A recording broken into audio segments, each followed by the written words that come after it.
Welcome to the Lub Dub podcast, brought to you by the Providence Heart to Start program and the Oregon Brewery Running Series.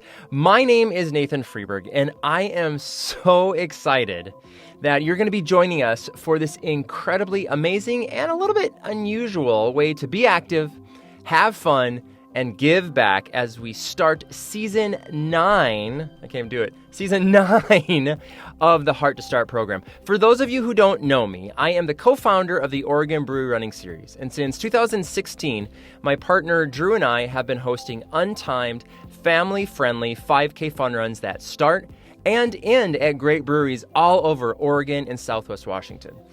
But you know, the beer part isn't really as important as you might think. And while we certainly take the running and the walking and the active part seriously, it's really about community, which is why I think this is such an awesome opportunity that we have, that all of us have, to make the most out of this crazy pandemic situation this year as we start season 9. And I'm really excited to be a part of this community, to join our community with your community, the Heart to Start community.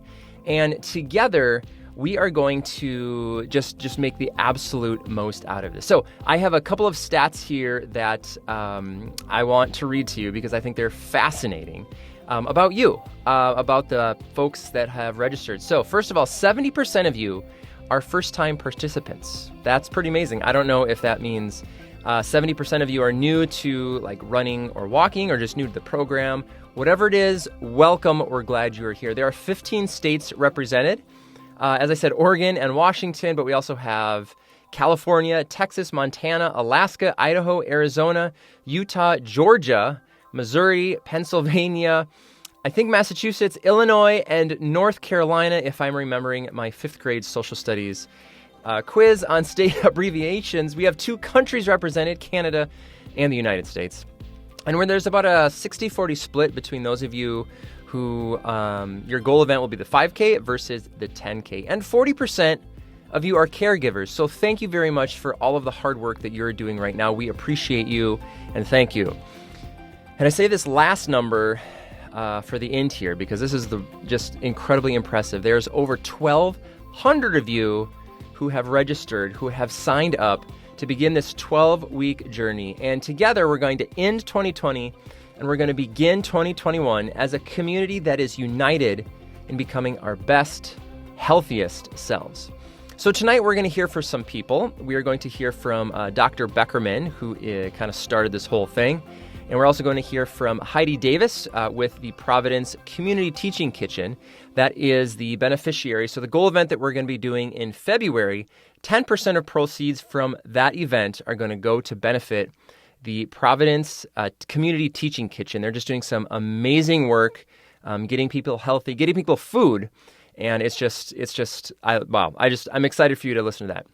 Okay, but before we get to that, I want to introduce someone to you. Tracy Rose is a program manager here with the Heart to Start program, and she's been sending you emails. Tracy, what is something that you've been sending a lot of emails? What do you want people to know? What do you want, what's the number one thing that you could communicate with people about what they should know starting this program? Yeah, it's been a busy day. So thank you everyone for joining us. It's definitely been exciting to see all the incoming messages, which means you are excited about getting started today with the training plan and connected with your Heart to Start community.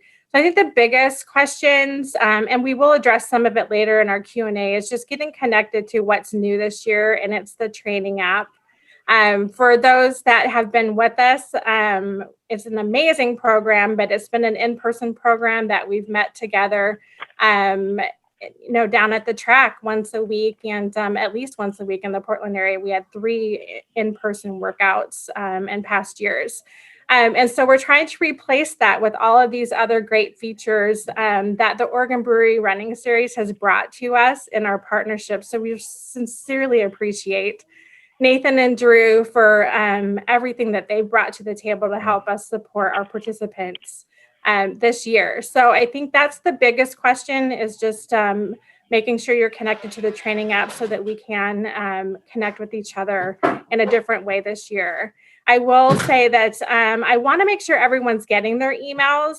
You should have received 2 by now. One is a welcome email and one is week 1. So the welcome email started going out anywhere from Thursday of last week to today, depending on when you registered.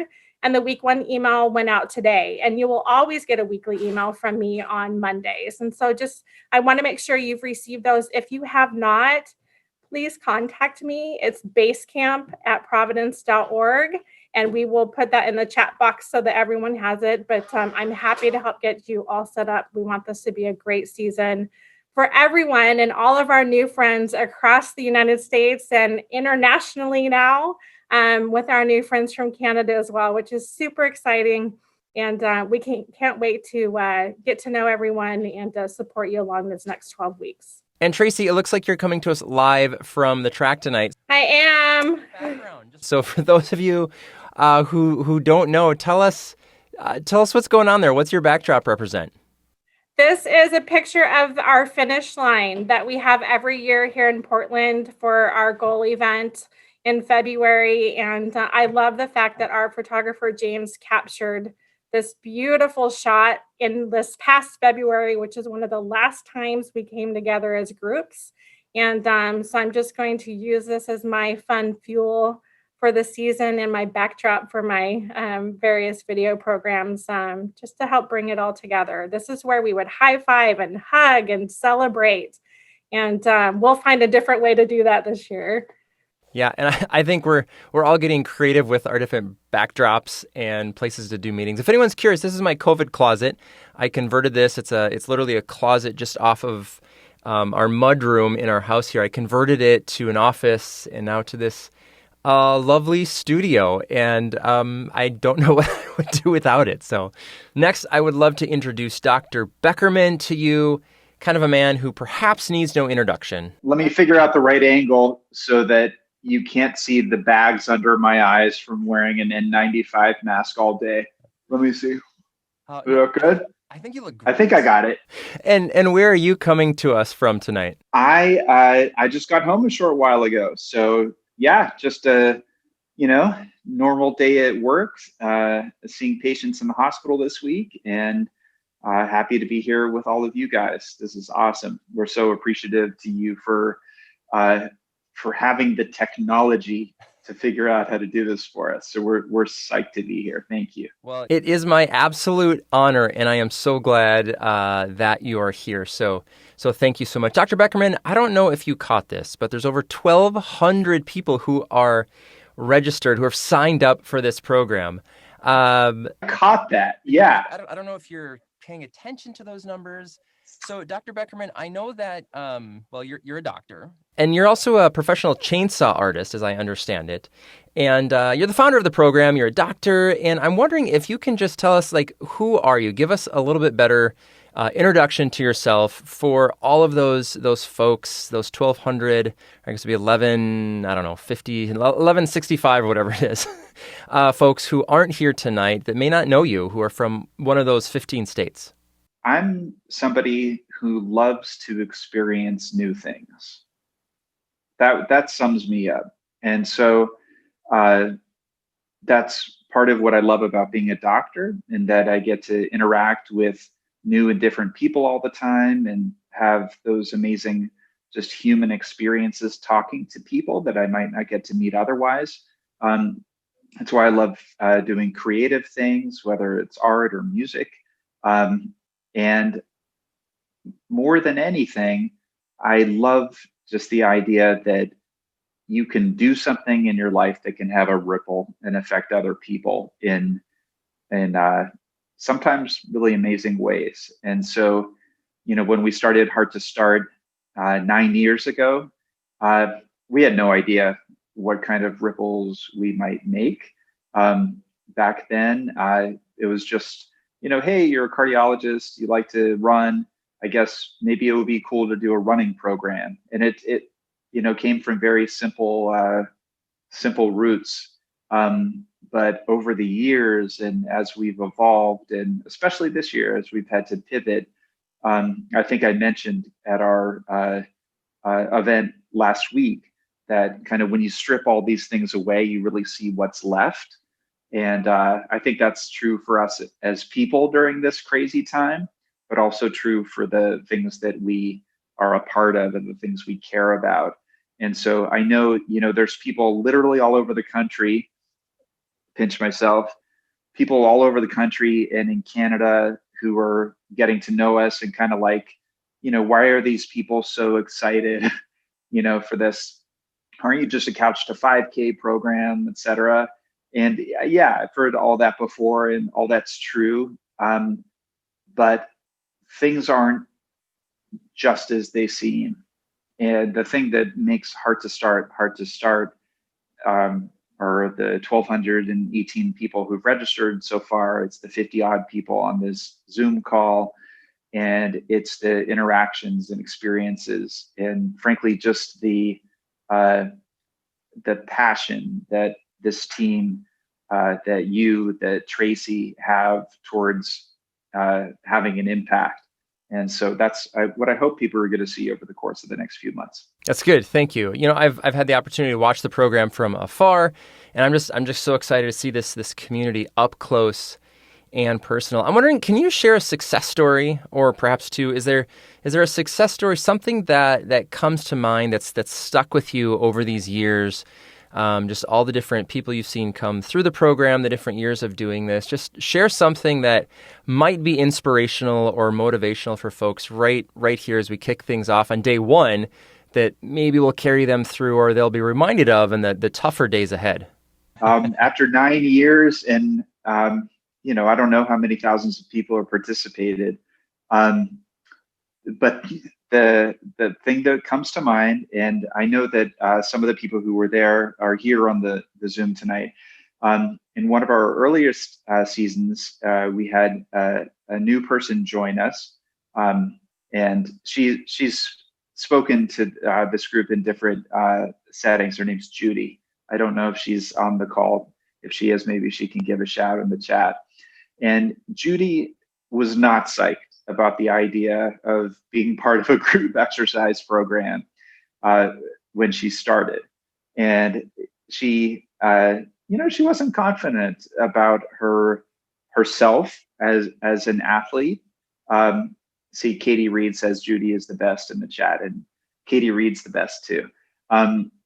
But she was nervous, and I think that a lot of us we get that, right? When you start something new, you join a group, you feel kind of awkward. Where do I fit? I was always the kid that was picked last in middle school gym. I know exactly what that feels like. But Judy kept coming back, and she made a bunch of friends, and some of them are on this call tonight. And she became she really came into her own as part of that experience. But the thing that I remember the most is, so, at the finish line for Heart to Start, and Tracy had that great photo of it behind her, we all kind of hang out at the finish line. And so when people come through, we slap five, there's a hug, there's all the congratulations that you might expect.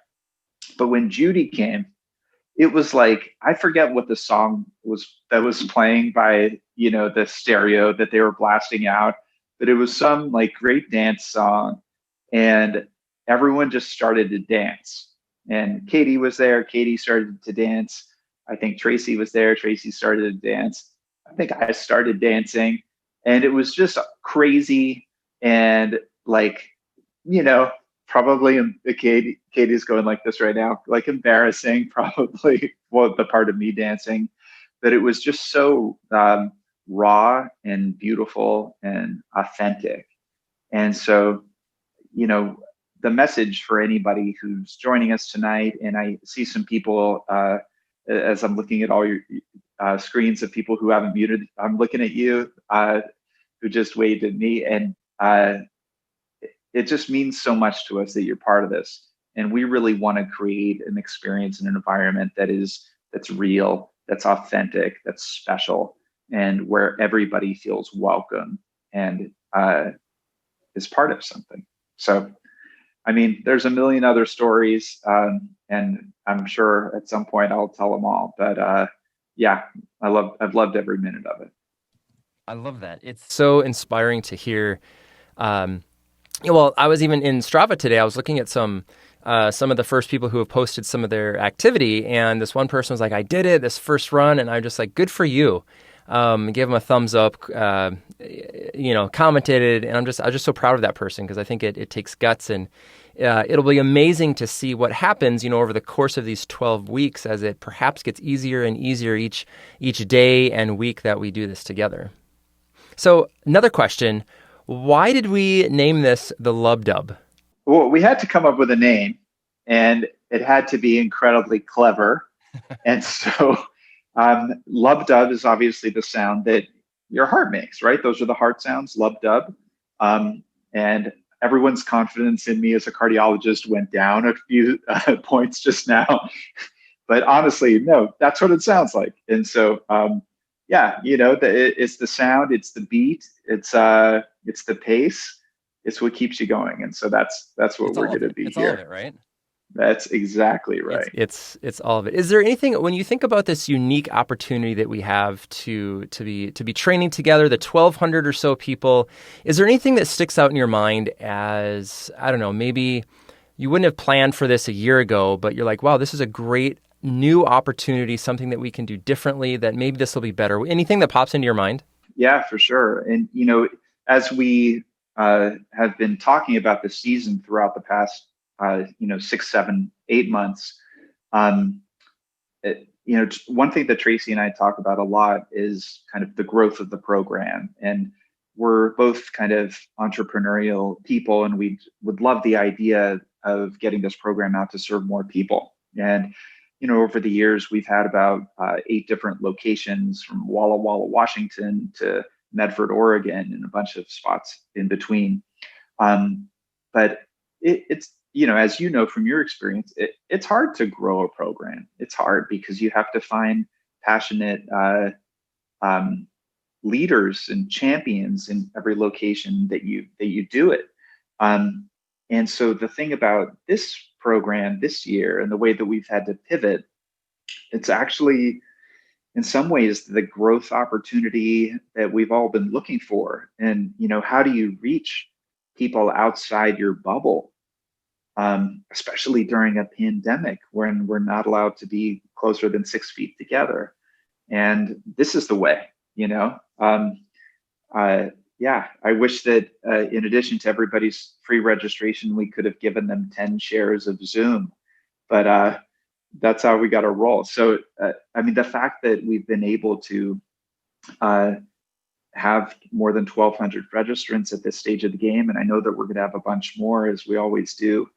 I'm just so happy that so many people have the opportunity to be a part of this and experience it in a new way and get to know our team and get to know one another. So it's just going to rock.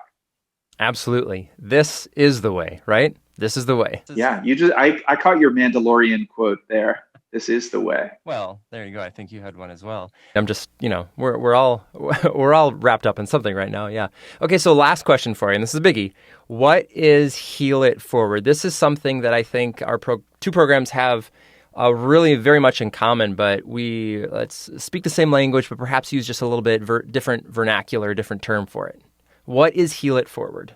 So the Heal It Forward stems from, I guess, a question that I've asked myself and kind of encouraged other people to ask themselves, which is, what if the best way to help yourself was by helping somebody else?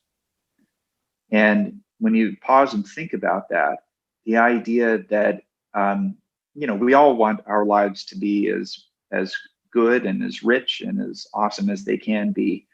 And when we realize that one of the most amazing ways that we can do that is by serving other people and helping other people.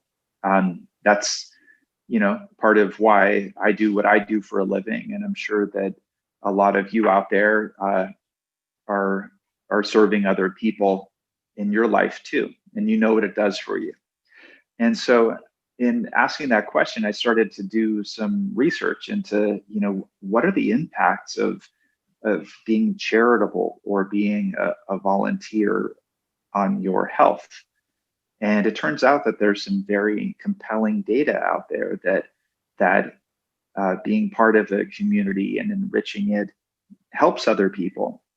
And there's really interesting data, especially among seniors, that serving other people in a way can help with your own actual physical health. We're talking blood pressure, we're talking cholesterol, blood sugar, all this kind of stuff. So that's how the notion of healing it forward came about. And so for the past several years, we've had a component of Heart to Start, which isn't mandatory, but so many people end up wanting to be a part of it, we present different opportunities for people to give back. In the past, these have been group events for the most part, where we get together at the food bank or go to the trail at the Arboretum and help clean it up. Different stuff with collecting and distributing items to folks who need them the most, the Oregon Humane Society. So one of the challenges of a pandemic, it turns out, is that it's a little bit harder to volunteer. And I'm sure you've seen that in your own events, but thrilled to say that Tracy Rose, as you might guess, is all over it. And she will be sharing in an email to everybody. There will be information on the website with a bunch of opportunities that she's identified. And, you know, a lot of people wonder, like, I thought I was just signing up for a 5K program. Like, what? Am I supposed to be doing all these other things too? And I think it just speaks to the fact that we're more than just a 5K program, and we're trying to approach health a little bit more holistically. And part of that, it turns out, is being part of something bigger than yourself and contributing to it in a way that's comfortable and possible for you. So while these opportunities are they're not required, we're not forcing anyone to do anything. We hope that you're inspired and want to be part of it. And as you get to know people throughout the community, throughout the season, we hope that people are able to participate, in a sense, together, in the way that together has sort of a new definition in 2020. I like that. I didn't know the piece about the physical health. I certainly have known like some of the psychological and emotional benefits that have been out there, that, you know, when you help others, like, you actually get a benefit. I always joke with a buddy of mine who we've done some different volunteer stuff for. It's like a selfish endeavor that we, when we were helping with this particular thing, it's like, I actually get more of it than I think I'm giving back to others. But I don't know, perhaps that isn't a bad thing. But yeah, our events have really struggled with that. This is going to be the first year where we were actually going to like get groups of people out to places and work with our nonprofits. We hadn't done that in a formal way before, and of course that was shut down, so that was really difficult. But yay, Tracy, for figuring this out. Anything else you'd like to share with us? Anything at all about the program, memories? I don't know, just anything. I'm going to give you the final word here in this spot. It's very hard to shut me up, but I just want to say thank you. And most of all, thank you to all the folks who are on the call, all the folks who aren't on the call. Everybody experiences things in their own individual way, and contributes to things in their own individual way. And we respect and honor that, and just want you all to feel comfortable and welcome, and let you know that you're part of the team now. And so we're really, really happy you're here. Thank you. Dr. Beckerman, thank you again so much. I really appreciate your time. I appreciate you being here.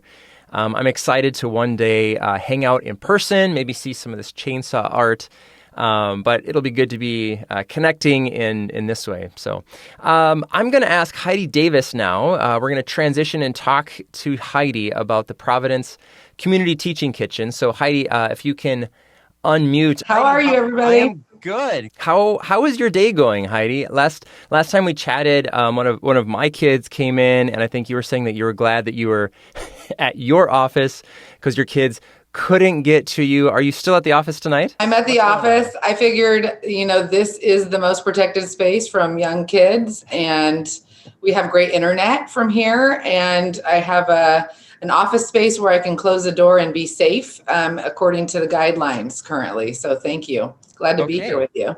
Well, thanks again so much for being here. Last week we got the chance to talk, and we were chatting a little bit in the email today too. And our time flew by last week when we chatted. And so I was trying to figure out how do we make this concise but yet meaningful and kind of get all the important things here. So I'm just kind of I don't know if this is your mission statement, but the Providence Community Teaching Kitchen works to create a healthier community through outpatient nutrition, counseling, and diabetes education, regular screening for food insecurity, access to healthy food, culinary skill building, and navigation for connection to individualized resources. There is a lot in there that I think we need to unpack. It sounds amazing. What is the Community Teaching Kitchen?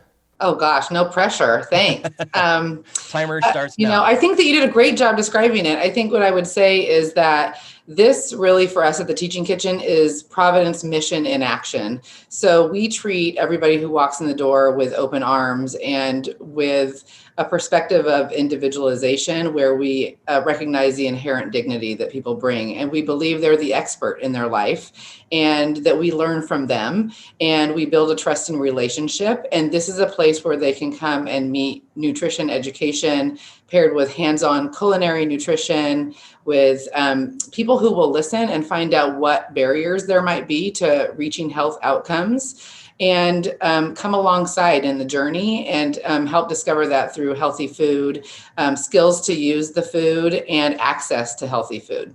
How's that? Was that 30 seconds? Yeah, I think you nailed it. I think you hit the nail right on the head. So how did you get involved with this? I know you have a background in social work, but sort of maybe really quick, tell us sort of the story of your life as it relates to kind of how you got from social work into this position here today. Thank you. It really was social work. And I discovered early on, I was more interested in the administrative side and program development side.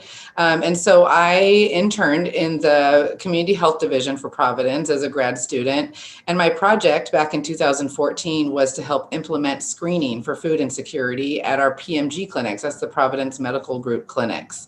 And so little did I know back in 2014 that would lay some groundwork for this building of a teaching kitchen. And so in 2016, our leadership decided that it would be great to have not just a handout of a list of resources with hot meal sites and food pantries, but also an on-site in-person resource where people could be referred and get the connection to those services that they needed. And so when I found out that the teaching kitchen was being built, I was in another position within Providence at the time. And I reintroduced myself to the foundation board and the leaders and said, that's where I'm going to be. So that's what happened. Here I am. It's been 4 or 5 years since that time, and we're growing. And now we are having an opportunity like this to be involved with you all. Well, we're certainly glad to have the opportunity. The Oregon Brew Running Series has given something like $30,000 back to local nonprofits since we started in 2016, and we're just a really small group. But I'm so proud of that because it's not just money we have given. It's money that our community and participants have given to different organizations. They've gotten involved in a bunch of different ways to give back and to volunteer and help with these organizations. And back in May, I think it was May when the pandemic was going on, we decided to partner with the Oregon Food Bank. And to date, I think we've given almost $6,000 to them. Our community has, I should say. It's not us, it's our community. And I was really excited to learn that they're actually a partner of yours. So it's just really cool to see how all these different pieces connect. So talk a little bit about that. What is the connection? How do you guys work together? Yeah, we are a food partner of the Oregon Food Bank. And so really for us, the Oregon Food Bank is a regional food distribution that helps support and coordinate where food is needed in our state. And so when we first started, we were inspected and licensed or certified by the food bank to have an on-site food pantry. They actually helped us get going with our education programming as well through Cooking Matters programming, hands-on culinary nutrition work. And we continue to be a food partner of the organization, which means that we are purchasing some food at wholesale, and then the other food is donated to us. And so our family market stocks well, for a quick stat, we have distributed over 50,000 pounds of food this year alone. And 75% of the food that is in our family market is donated to us. Oregon Food Bank being one of those donation sources. That's tremendous. 50,000 pounds of food. How does that compare to other, I don't know, other times or other years of donations? Like, put those numbers in context just a little bit. I think in the larger scheme of things, it's not very much, but for a smaller operation such as the Teaching Kitchen with a specific goal to align with health needs of patients, we're unlike other food pantries in that, the eligibility criteria is a healthcare provider referral, and it's really intended to be an extension of that medical home model where we are supporting patients' dietary needs with healthy options like whole grains and lean proteins and fresh produce, veggies and fruits and things like that. And so if, I think for a general food bank, that would be small scale, but for us with, completely reliant on volunteers or a small staff, especially during COVID when volunteer services are suspended, 50,000 pounds of food and about 2,000 individuals this year is, I'd say, pretty significant. Yeah, I mean, it sounds like a significant amount to me. I was looking at your, I guess it was the, annual report or something, and it seems like you're doing, your numbers are up year over year, especially at this time. And so I'm just curious, how does that compare to other years in the sense of, I guess what I'm really asking is how does this pandemic been impacting your ability to serve the community and help people and all that? I know that people are, wanting to get involved in different ways. Yeah, I would say, to your earlier question about whether or not it's more, I would say yes, the demand is higher. If we're looking at statistics around food insecurity, for example, for the state of Oregon, according to some statistics in 2018, we were at around 11.5% of our population was food insecure. And now, with projected numbers of COVID, we're looking at nearly 17.5% by the end of 2020. So we had been doing great work over the last couple of years because when we started, we were around 14%.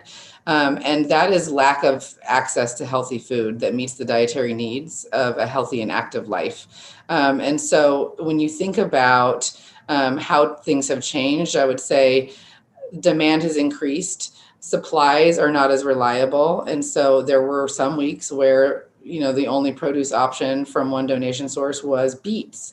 And while beets are great, we're fans of beets. There are only so many recipes that we can continue to encourage. And so with a less reliable supply and increased demand, as well as the suspension of volunteer services, I would say that the strain has been great. And yet the team is committed and dedicated and passionate about the work that they do and creative. And this has been a time where community partners and employees of Providence and others have really stepped up to meet the need.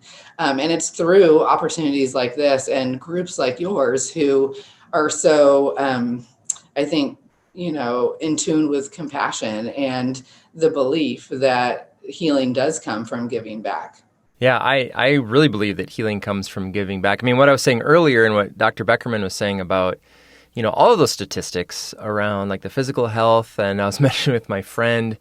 And so maybe I'm doing this, Drew and I are doing this selfishly, but we're really excited to give you a bunch of money at the end of this journey in February, hopefully, from our participants. So if folks don't know, 10% from our goal event, which is the first weekend in February. You can sign up to run a virtual 5K or 10K. That's what all this training is for here in the next 12 weeks. 10% from that goes to help the Community Teaching Kitchen do a variety of things. And Heidi, I'm wondering if you can talk a little bit about where does that money go? Because I know you shared some info about $10 buys, I forget, this meals. Maybe just talk a little bit about that. I think building on one of your earlier questions around our response to COVID, I think some of the needs have changed. And part of that is recognizing that for the food banking side, we we're reliant on people being able to come into the office space and choose the foods for themselves, for example. And now we are taking orders over the phone and sharing with people what we have available. And so recognized early on that we needed to partner with a transportation company, Ride Connection, to be able to deliver food. So one of the greater needs, I would say, is helping support with Ride Connection and getting those boxes delivered for people who are not able to make it in person. One way to be involved there is helping volunteer as a delivery driver, for example, with Ride Connection. Another area is the actual food itself. So helping offset the cost of the food that we purchase, whether it be in the family market to support that food box for families who are facing food insecurity, and for the virtual participants who are attending our virtual diabetes education groups and virtual lifestyle behavior change groups, because each week that we provide that virtual group, we're doing a demo of a recipe, a healthy recipe that aligns with the components of the class. And part of the package is that each participant has access to those ingredients from that recipe. They can either come pick them up or they can have that delivered. And so helping support those groceries is fundamental. And we choose recipes specifically for cost effectiveness and cook time and healthy ingredients. And so, for example, each recipe that we choose is serving a family of 4 for $10 or less. So for a $10 gift card, you are supporting one family of 4 to have access to a healthy recipe, those ingredients for that recipe that's learned in the class that they, as homework, will then have the ingredients to apply during the week. And then the next week we ask, how did it go? How did you like the recipe? Did you change it? How did you make it better? That sort of thing. And it really does increase engagement and the long-lasting applied learning that they've experienced. Yeah, I love what you're doing. I wonder if you can talk, perhaps briefly, but just about like the whole process. So like when someone comes in through a referral, like what is their journey? Do they then like exit out or graduate from the program? I'd be curious to hear a little bit about what that looks like and the different steps that people take along the way. I'm sure it's different. Everyone's a little bit unique, but because you're more than a food bank, and I think that's kind of the important distinction that I'd love to make here. Yeah, thanks for that question. I think, like I said earlier, really the referral criteria or eligibility criteria for accessing the Teaching Kitchen is a referral from a healthcare provider. So let's say somebody goes to see Dr. Beckerman and has a conversation about nutrition-related needs, and Dr. Beckerman identifies that this patient would be maybe interested and would benefit from talking to a dietitian. And then also identifies that one of the barriers to meeting that nutrition need is lack of resources, maybe not being able to afford the gluten-free products that they need for their diet, for example. And so we would receive a referral from Dr. Beckerman in the electronic health record, or he could call and say, hey, help me set up this referral. Anyway, is fine. And our patient navigator receives that referral and starts the relationship immediately, gives the patient a call and talks to them about the services that we have available, what they've been referred for, and finds out what is it that they're interested in, able to do. And so that's where that individualization really comes in, because just because somebody's referred to a group class doesn't necessarily mean that's something that they're interested in or able to do. Some of us have a lot of hesitation in even signing up for an event like this one, but we made it. So what was it that made the difference? Potentially it was a relationship that you had with somebody else on the call who was hoping that you would be there, for example. And that is the role of the patient navigator for us. It's that first point of contact, the person who's building the relationship and making it safe and welcoming to begin with. And then when somebody comes, they, let's say they're meeting with a dietitian, and when they arrive, we're screening for food insecurity along with other social determinants of health to identify as part of the regular check-in process and to normalize the fact that there is great need, especially right now, to help with things like housing and transportation and food in order to really start on the journey and inspire hope and healing and health. So we've identified, let's say that somebody needs a food box that day. So they go in and their visit with the dietitian. And when they come out from their visit, they've completed the checklist of all of the things that they're interested in from the market. Our patient navigator has the box packed and ready to go and helps them load their car with those groceries. After they visited the dietitian a couple of times and feel safe and like they are being listened to and their questions are being answered, they might be interested in signing up for a group class that the dietitian has determined would be a good fit for those goals. And so they could participate in either a 4 or an 8-week virtual group that we have available. And really, in terms of completion, that is up to the patient. And it is very individualized based on the need. Some people are one and done. They have exactly what they need. Other people come back once a month for a year.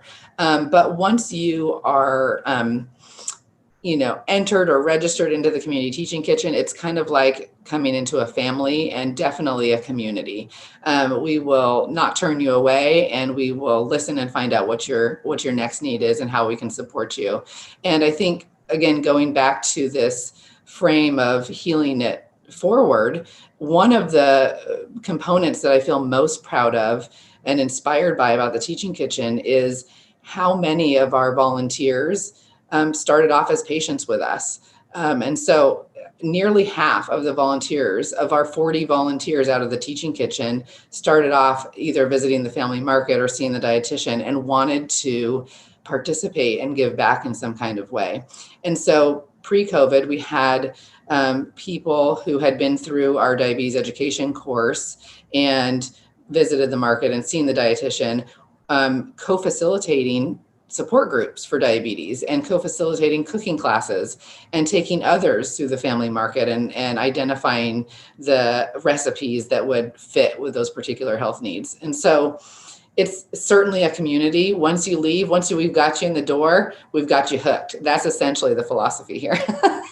Sounds like the mafia philosophy or something, but I like it. It's all a positive. Good. Well, Heidi, again, thank you so much. I love that we're, like I said, this is just day one. We're starting this journey together, and hopefully by the end of it, not only will we be able to, donate some funds to help support the kitchen, but also just really, really change lives through this 12-week process, get people active, help people show like how that is such a part of a healthy lifestyle. And I think you've got some team here that are doing this with you, or team members, or what's going on with that? Certainly have success stories from the Teaching Kitchen, but what I was hoping to share with you is that many of our own staff here at the Teaching Kitchen have signed up to participate in this event for the very first time. Many of us are first timers. But I signed my own kids up, and nice. My success story is that my 14-year-old and I this morning at 8 a.m. did a walk jog with the dogs. And this is the first time she's logged into school on time and had breakfast already at 9:30 in the morning. So we're already off to a good start. That's it. Success. That's what we're talking about. That's so great. That is so great. I bet this has just been the best, most productive day that you've had in a while. Yes. Fingers crossed, hopefully. Well, awesome. Heidi, again, thank you so much. Let's see, we've got a couple of questions. Let's see here. I'm looking in the chat window here. Why don't we do this? I'll answer these questions. And Heidi, if you can stick around if a few more minutes, if anybody has any questions for you. But the first question I see here in the chat is, where did it go? Oh, someone asked, they're going to be walking from a treadmill or on a treadmill.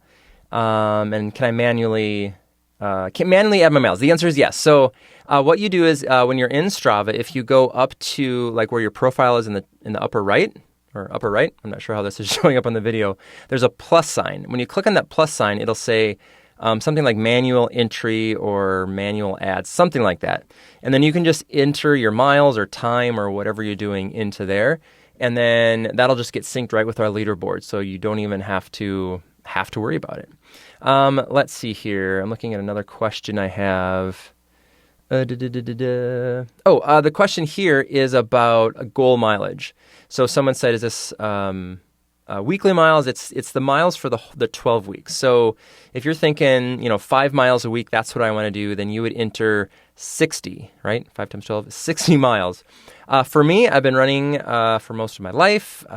25 miles a week is kind of where I'm at right now. I know that that's going to be doable, but it's also going to be challenging, just given I have 4 kids at home. I have a lot going on. So if I can make that happen, I'll feel pretty good about myself. All right, what other questions do we have here? Oh, and also when you're setting a goal there, you can go and change it. Like if you get halfway through this program and realize, wow, I've done a lot better than I thought I was going to do, and you might need to increase your goal mileage there too. So, and if you have any questions at all, Nathan@brewrunningseries.com is my email. Please reach out. I really want to help you figure this out. I don't want the technology to be a barrier at all for you. I want it to just feel seamless and just like you just focus on being active and the best, healthiest version of yourself that you can be. Okay, it looks like someone asked a question here about if they can enter yard work. Tracy, what do you think about that?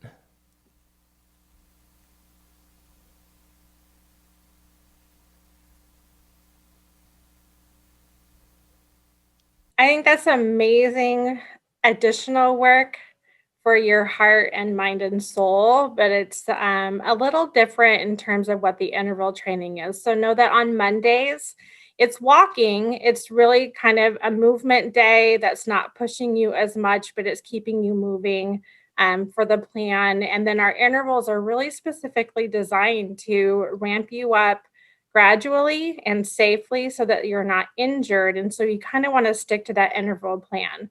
You are more than welcome in the Strava app or whatever other apps you're using to track all of your efforts.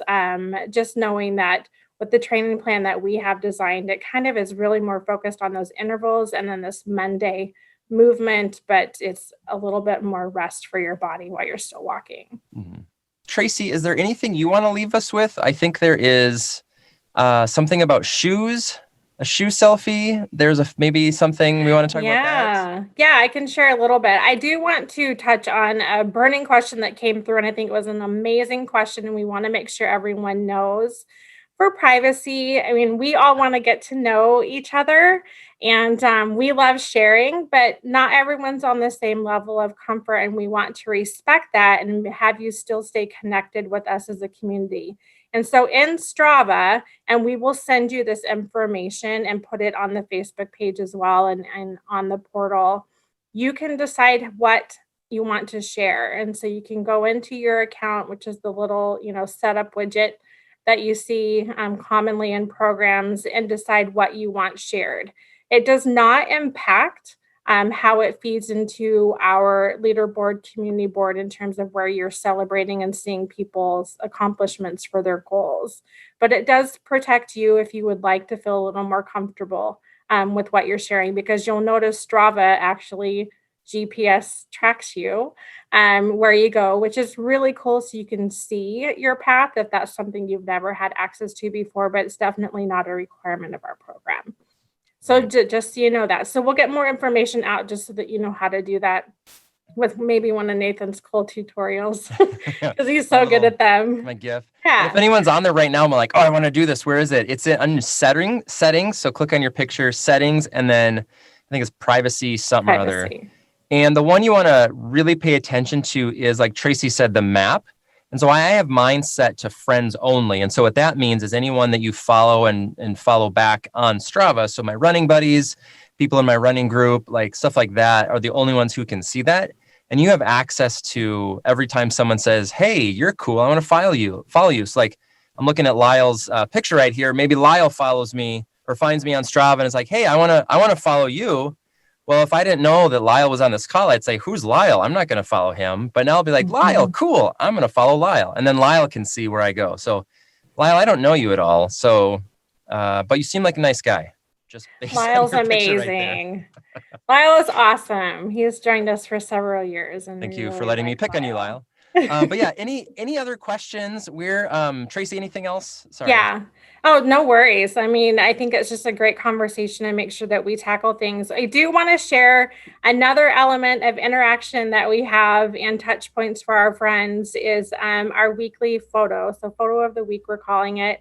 And it's just a fun way to interact. So maybe you don't feel comfortable sharing your map, or you're not really super into wanting to log your information. Maybe most people like to take photos. And so every week we have a theme. This week is a sneaker selfie. So if you've been in a walking or running community, it's a pretty common little picture you take of your feet when you're starting or finishing a workout. And it's just a fun way to kind of see where people are. You know, the one that's in the example is me on a trail. That's where I love to be, as opposed to pavement. There we go. Thank you. So it's really up to you on how you want to share this, but you can share them by emailing us at basecamp@providence.org, and we will collect those and share them to the group.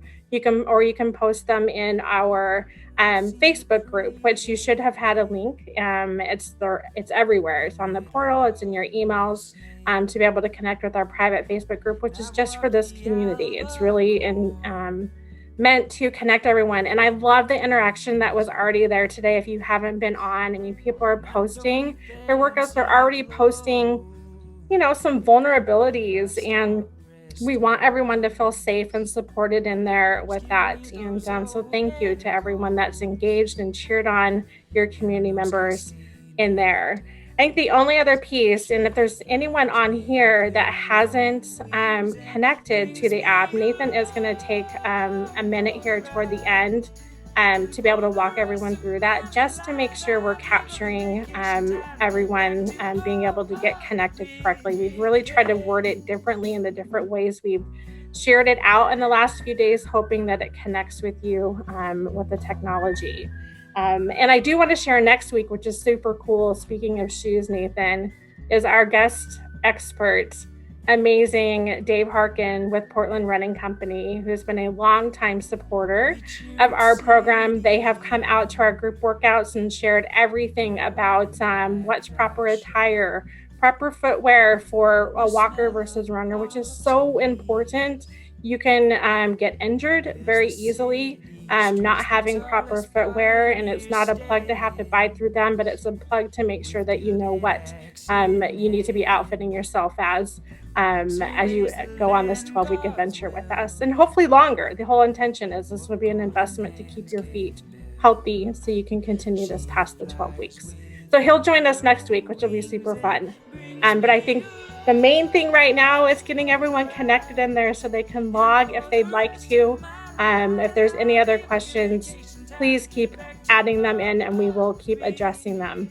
I'm reading some questions here. Where do you post the picture? So you can send it to us via email, basecamp@providence.org, or go into the Facebook private group for our Heart to Start Portland community and share it there.